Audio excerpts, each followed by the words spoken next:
Hello, BookTube. I've got some Friday reads for you today on a boiling hot Friday, just 95 degrees Fahrenheit. Uh, Humidity's not very high, but it feels high. It's just the Bean and I are living in little bubbles of air conditioning to prevent her from overheating, even inside, with no end in sight. This has been going on for days. It's going to be going on for more days. But Friday reads go on. They're one of my favorite BookTube events. Not enough people do them. I think probably because a lot of people think I can't do Friday reads because I'd be a little embarrassed because it wouldn't be any different from last Friday. I didn't do a whole lot of reading. But you know, that isn't true. Not if you're watching BookTube for the right reasons. I'm watching BookTube to visit with you. So Friday Reads isn't just a gigantic progress report on all the stuff you've read and what you thought of it. It's a catch-up on your reading life, what you're thinking about your reading life. There are all sorts of anecdotes there that don't have anything to do with what you're reading at the moment, but people still do Friday Reads, and I do Friday Reads, and the last few that I've done have been just a gallery of things that are on my immediate horizon, things that are on my docket in either print form or ebook form that I have to get to relatively soon. And I'm still going to do that in this video, but I noticed that there's an element missing from those, which is recent reads. I talk a little bit about my recent reads, but I thought I'd go through a few of those before we get to the books on the future part of the Friday reads. Like, for instance, this thing, which I showed you in a mail haul just the other day. This is book one of the Sam Capistrano series from Angelique Jourde. It's called The Beach House, a slim little novella for the gays. Obviously self-published. It has a summary on the back, no blurbs, no folderol, nothing on the spine. And it's the story of two gay men who meet at a concert and are immediately erotically attracted to each other.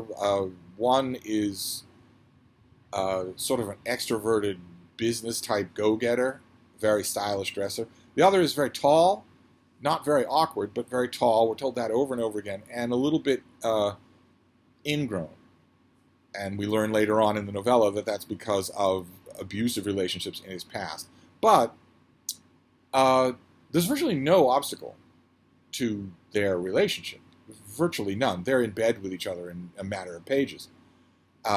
They don't seem to... They spend time getting to know each other, but not before they get to know each other biblically. It sort of happens side by side, or maybe even after the fact.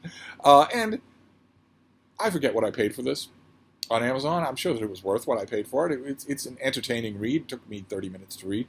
And it's... let's just say, literarily, it's not outstanding. This is just normal, ordinary prose. I didn't detect any errors.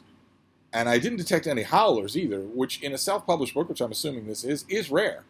I read those books all the time, at least one a day. And they are littered with errors. This thing didn't seem to be, at all.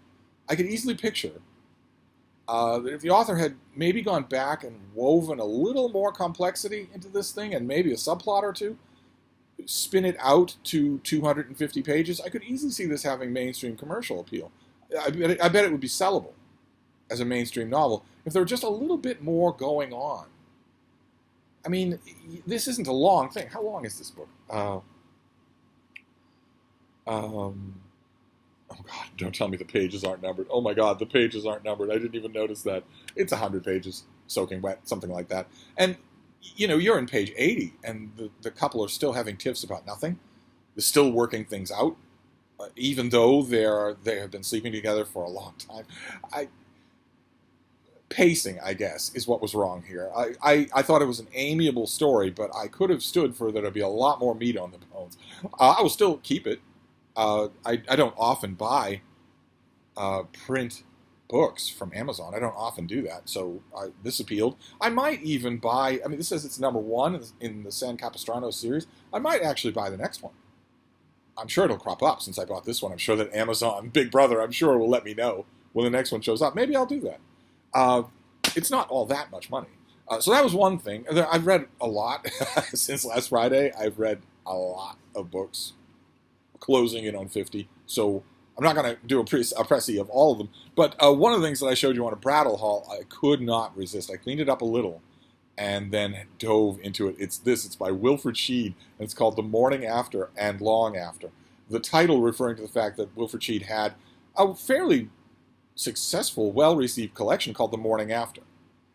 And long after is an addendum, more pieces. This is selected periodical prose, deadline profile pieces, that sort of thing, and a delicious selection on the inside of reviews, of book reviews, of the books of his period. So James Baldwin, Norman Mailer, John Updike, Gore Vidal, Reflections on a Sinking Ship, Gore Vidal's essay collection gets a fantastic review here.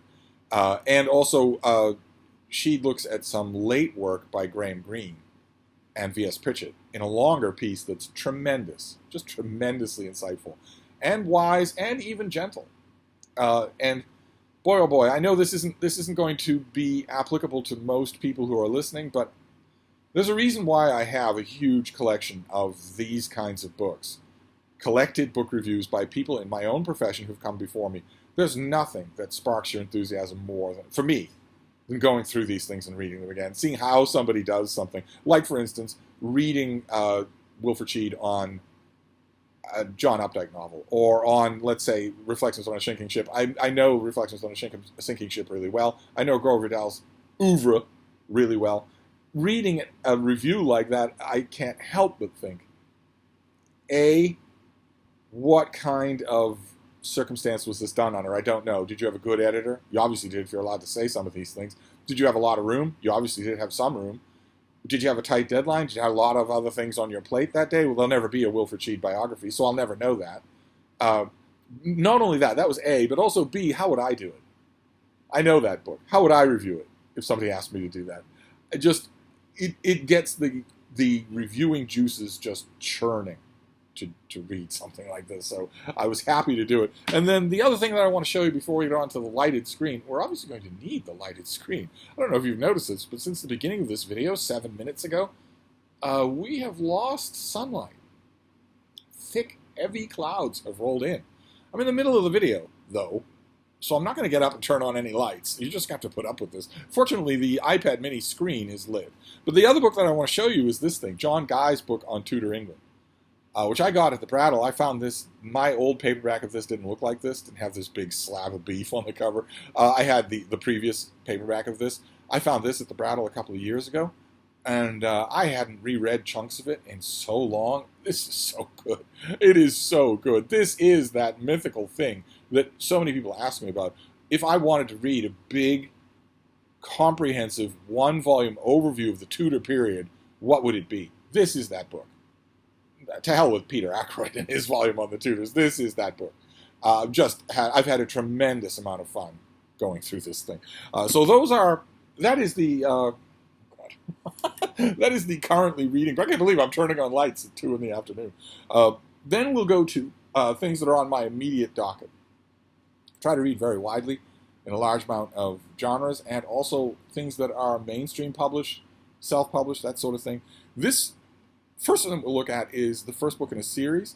It's called Convergence by Craig Allenson, who's billed on the cover as a New York Times bestselling author. But I think this is self-published. This is the cover. And believe it or not, that figure on the cover facing the monster is a wizard. The world's only wizard. Who is this? Apparently, according to the synopsis, this world is, the conception of magic here is very strange. It's very gritty and real world. This wizard carries a Glock. He carries a handgun. He can do magic, but he's also pursued by magical beings. But it's as far from Gandalf as you can get. And his companion is a talking dog. A dog who is apparently inhabited by the spirit of an ancient wizard of some kind or other. And that's why he can talk. And as usual with this kind of book, I always want to say, they can talk anyway. And mine never shuts up. But I know what the author means. Then we'll do a romance. This is an old-style Regency romance that I love, but not as old-style as the ones that I really like. This is a contemporary Regency romance called The Duke's Accidental Bride by Eva Devon, who I think I have read books from before. You can tell that it's a contemporary Regency because he is half naked and he is taking her clothes off, and that doesn't happen in the old-style Regency romances that I have a sweet tooth for. And this is, if I remember correctly, a standard rough romance type thing where the woman has to repair her family's finances, which means she has to marry. She has to marry someone with money. And she doesn't want to. Unlike many of the heroines in the old-fashioned Regencies that I like to read, she wants to live alone. In her home, playing her musical instrument, meeting with friends. She doesn't want a husband as a lord and master over her, but she has to do it to reform her ruined finances. And you can see it coming a mile away that they're going to fall in love. The two people who eventually do meet for purely business-like reasons are going to fall in love, and I'm always up for that. I'm always up for that plot. I hope that it's done with spirit. I've been trying to remember if I've read Eva Devon before. I think I have, and I think I've enjoyed it. This next one is an author I've read before. This is Levi Roche. This is his new book, Empires of the Normans, Conquerors of Europe. And I know this author from his biography of all people, Ethelred the Unready, where it was in, I think, the Yale English Monarch series, and I've always wanted someone to take a whack at Ethelred. I've always wanted someone to go at those sources and really read them with vigor and try to produce the man who is reduced in most histories just to his unfortunate epithet, Ethelred the Unready, Ethelred the ill-advised or unprepared or whatever, however you want to translate it. And Levi Roche does a fantastic job. He wrote the Ethelred the Unready book that I wanted. So, which is why when I got the finished copy of that book, I was shocked by how young Levi Roche is. I'm bitterly old, so of course he's going to look that way anyway. But I looked at his author photo, I thought, oh, come now. Oh, come now. You refill the coffee cups for the person who wrote this book. Surely the person who wrote this book was your grandfather. But no, it's just Levi Roche is a brilliant young historian. So on the basis of that book, I will read anything. And I'll be happy to read this thing. Didn't get an advance copy of it, but I'll be happy to read it anyway. Same thing is true with this next one. They are both illustrations of what it means to have credit in the Bank of Steve. If you've written even one book that I really like, I am on your side forever until you start to disappoint me. And that is true with Alec Novella-Lee, who wrote a book called Astounding, which is a sort of a wide-scale and somewhat forgiving history of the founding years of American science fiction. And his new book is Inventor of the Future, a biography of Buckminster Fuller, who was a 4-carat gold-plated loon who has been wildly overestimated and overclaimed by everybody ever since. And it started with him. He started doing that himself, and it's just worked. He was in no way whatsoever the inventor of the future. In no way whatsoever. But that title would have pleased him a lot, and I'm sure that he would have suggested it if he were still around. So I don't know. Like I mentioned, Alec Novella-Lee's Astounding was really, really good, beautifully insightful about the personalities of some of the men, monstrous and otherwise, who sort of gave the original shape to American science fiction. But it was a little forgiving. There were times, as Sean Standfast on his channel has pointed out, that in addition to being forgiving, I don't think Sean even cared about the forgiving part. It's also a little slipshod, some of the details. So you look at some of the quotes, and then if you're like Sean and you have the collected letters to go back and check yourself, you find that the wording is slightly different. Oftentimes in minor ways that don't really influence the gist, but as Sean has pointed out, that is fatal to your trust in an author. And who cares whether or not it's vital to the thrust of the narrative? If you're missing things, making little mistakes like that, then what about the things you don't have the ability to double check? Are you going to trust them? I hadn't noticed as many of those as Sean did. What I had concentrated on is that sometimes the men in Alec Novella-Lee's Astounding are irredeemable and yet not really in the narrative. And I don't know. Buckminster Fuller was, if anything, just as much of a monster as some of those men. Will he get the soft soap treatment in these pages? I don't really know. Sorry about the cover. When it's bright white like that, there's no way to make it stand out, especially when, now trees are thrashing all around, so there's some kind of storm system coming through here. The next one is by Chuck Hogan, and this is called Gangland. This is his new book, Gangland, a novel about, I think, a Chicago crime family. Chuck Hogan wrote, among other things, he collaborated, so to speak, with Guillermo del Toro, but on a couple of vampire novels that are really enjoyable. But he also wrote a book called The Town that is genuinely terrific. It genuinely is. I have no doubt. His credit at the Bank of Steve is very high. He is an intelligent dude bro men's action author, much like Don Winslow or Elmore Leonard. And if you like those authors, you're going to like him, and you might not know about him. I have full confidence that I will enjoy this book, no matter how it makes me roll my eyes at times. I'm sure that it will. Then this next one is by E.B. Bartels. This is called Good Grief, on loving pets here and hereafter.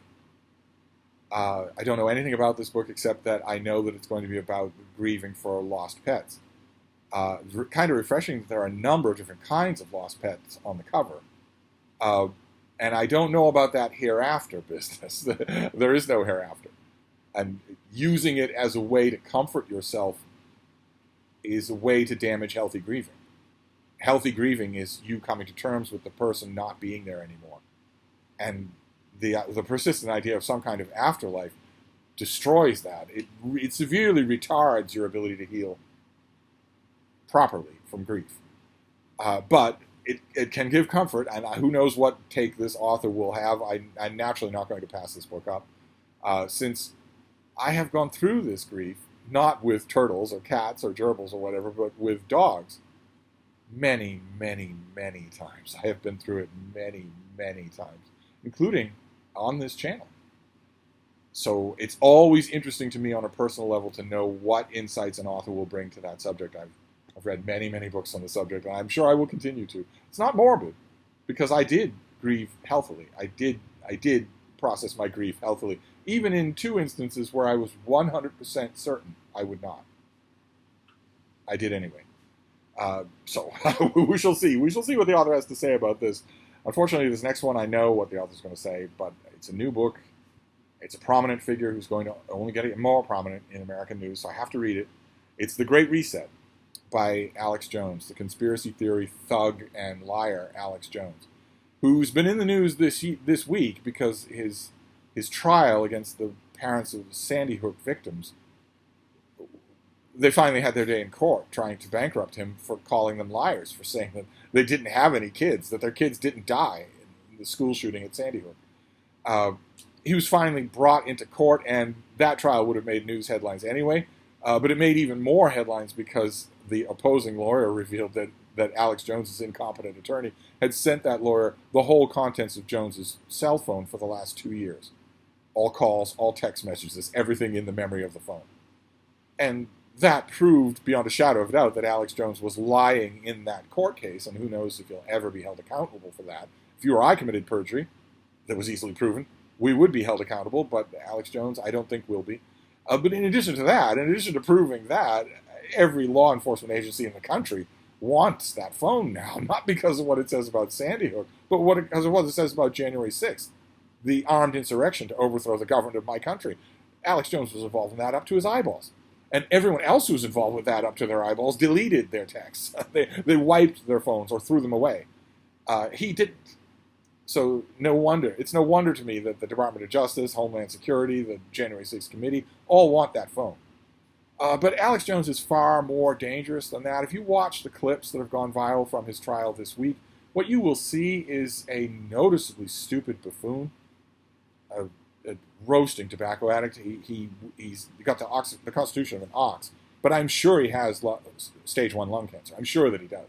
He never does anything but smoke when he's off camera. Despite the fact that on his weirdo conspiracy theory channel, InfoWars, he's constantly warning his viewers that they should buy his prepackaged food because you never know what's in processed anything. You don't want to drink water from your tap because it have mind control fluoride in it. You don't want to eat food from the grocery store because, the globalists put it there. But is he willing to consume plantations worth of raw industrial tobacco? Sure he is. Yeah, absolutely he is. Even though it doesn't have to be seeded with any kind of damaging stuff to give him lung cancer.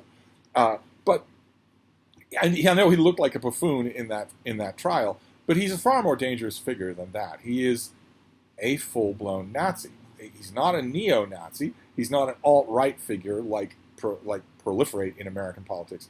He believes in a charismatic soul leader who will always be angry and who will militarize the country. He will either follow that leader or he will be that leader. But you're having a genuine storm occur during my Friday reads. And he also hates the Jews. He calls them by the globalist code name of the globalists, but it's straight Nazi propaganda. He hates the races, he hates the Jews, He wants to rule by force. He wants to oppress his enemies. So I'm not saying that this book will be noxious, but it won't take long to read, and I feel like I should. Then the next one will go from an alt-right goon to a wonderful dork. So a true restorative. This is Looking Up by Matthew Capucci, who is a young meteorologist who works, I think, for a Fox affiliate in Washington, D.C. He's present on Twitter, and he is wonderful, just wonderful.